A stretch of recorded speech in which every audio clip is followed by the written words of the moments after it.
Фермата Боis-du-Canon е земеделско стопанство, което притежава 52 хектара земеделска земя в северна Франция, Нормандия, на 20 км от областния град Кан. През 1992 година Лен Борде наследява фермата от родителите си, а от 2002 година приема Жак Дебаи за съдружник. Тяхното стопанство наема още един човек за работа във фермата – Матилда. От земята на фермата те дават под наем 2 хектара на Франсуа, който отглежда биозеленчуци. Това е историята на едно земеделско стопанство, което преработвайки собственото си мляко в сирене и продавайки го директно на потребителите, успява да се справи с голяма част от проблемите, пред които са изправени млечните ферми днес. Donc notre production principale, c'est le lait. Le lait qu'on produit avec 30 à 35 vaches laitières. Tout ce lait produit est transformé principalement en fromage. On s'achemine vers, cette année, 65 000 litres de lait transformé en fromage à peu près. Donc notre production principale, une tome de vache au lait cru.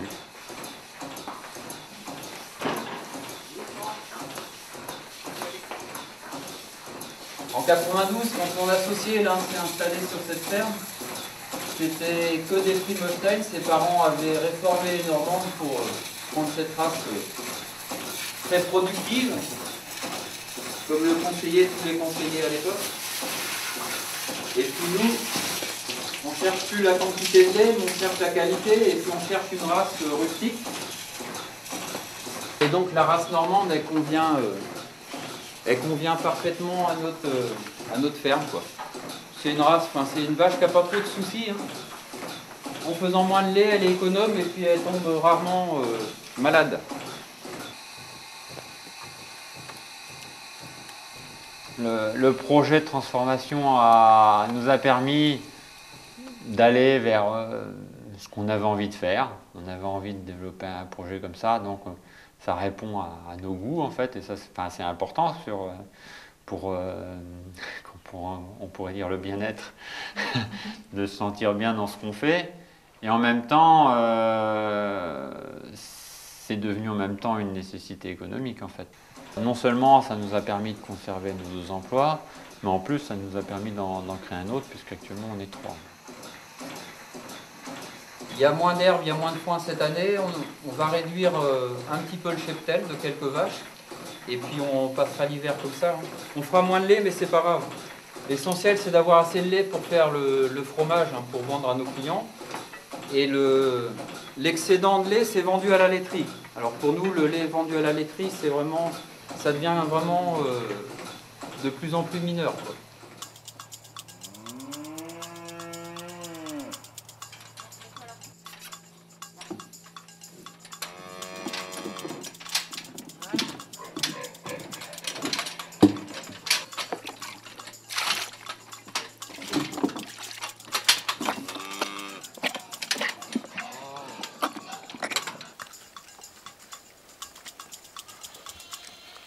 On a une ferme avec beaucoup de pâturage, quoi. On appelle ça une ferme herbagère, quoi. C'est une ferme où l'alimentation principale est l'herbe et puis l'herbe pâturée, quoi. Donc là, c'est une parcelle qui n'a pas été pâturée depuis 2 mois. Donc on appelle ça un regain. Il y a de l'herbe jeune qui a repoussé, quoi. Et elles adorent ça, et c'est un aliment très riche, quoi. L'herbe jeune, c'est vraiment un aliment très riche et très économe.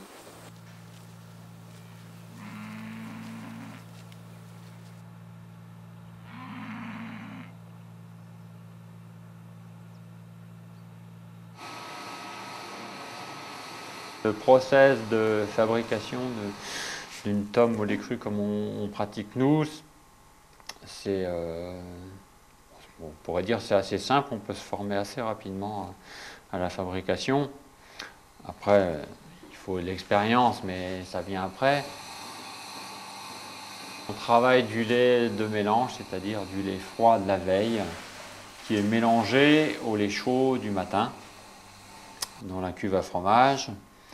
Donc ce lait, on l'ensemence en ferment lactique. Alors pourquoi l'ensemencer en ferment lactique? Parce que les conditions de traite actuelles font que le lait il va du pis aux endroits de stockage sans quasiment être en contact avec l'air ambiant. et c'est au contact de l'air ambiant qu'il s'ensemence en ferment lactique. En même temps que le lait mature, on le chauffe progressivement à 33 degrés, qui sera la température d'emprésurage. Donc l'emprésurage, c'est une enzyme issue de la caillette des veaux qui sert à faire cailler le lait. Au bout de 40 minutes, on peut, à l'aide du tranche-caillé, découper cette belle masse homogène et ferme.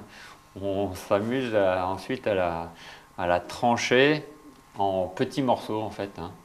Plus le grain sera petit, plus la pâte sera sèche, parce que les petits grains vont s'égoutter plus vite que les gros grains. L'important étant d'avoir un découpage homogène de tout ce caillé. Donc une fois le tranchage du caillé effectué, on remet le lait à chauffer. Nous on chauffe jusqu'à 40 degrés, c'est ce qu'on appelle une pâte non cuite. Pendant qu'on chauffe, le caillé, les grains de caillé s'égouttent. Et après quoi, on peut mouler. Donc on transvase, on soutire d'abord une grosse partie du sérum. Et quand apparaît le caillé, ensuite on arrête le soutirage et on prend le caillé qu'on va placer dans les moules. Voilà. On va tout mouler, ensuite on va mettre sous pression. C'est ce qu'on appelle une pâte pressée. On pourrait aussi faire ces fromages sans les presser. Moi j'ai vu des fermes dans les Pyrénées qui font une technologie pâte pressée mais sans presser la pâte. Ça peut se faire aussi. Alors, en fait, il y a beaucoup de choses qui sont possibles en respectant après les principes d'ensemencement, de maturation et tout ça. Après, on peut faire différents types de fromages. Des pâtes pressées, il y en a un tas de sortes en fait.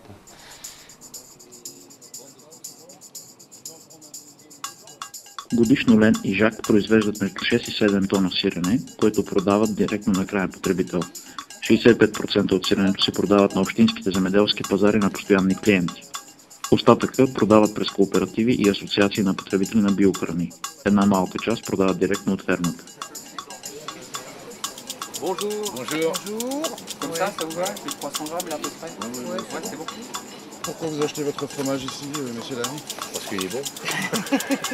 Voilà, Non, mais, tout simplement. enfin, il est bon et en plus il y a un très bon rapport Il est qualité-prix. bon, il est bio, il est pas cher, voilà. Et Donc, puis, non, c'est bon, il se conserve voilà, bien, mais on il y a l'achète une aussi variété, en face là-bas pour le brebis, pour le mais brebis, c'est pas le même. ouais. Alors, voilà. Au revoir, bonne journée. Au revoir. Преработвайки млякото в сирене, фермера оптимизира работното си време.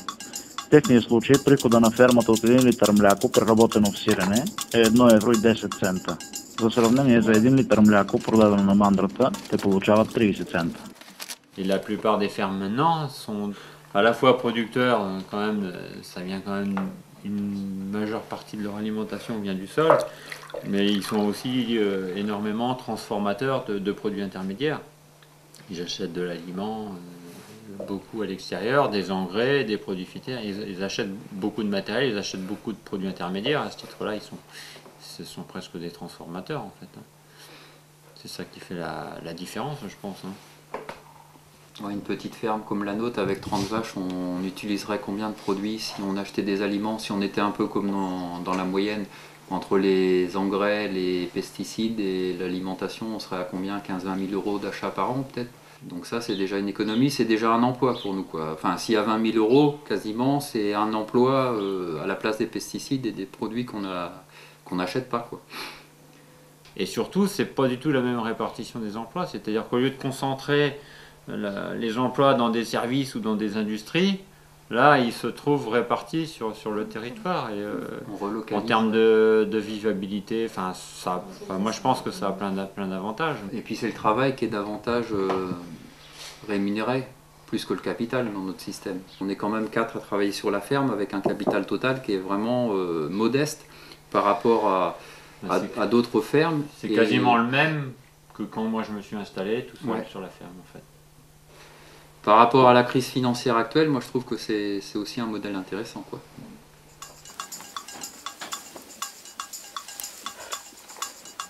Quand j'ai accueilli Jacques sur la ferme, 2 ou 3 années ont passé avant que le projet actuel prenne réellement forme. Donc on sortait de revenus, économiquement c'était pertinent, Mais on avait cette épée de Damoclès de ne plus être un jour ramassé éventuellement par la laiterie parce que jugé non rentable pour la laiterie de collecter un petit producteur en fait.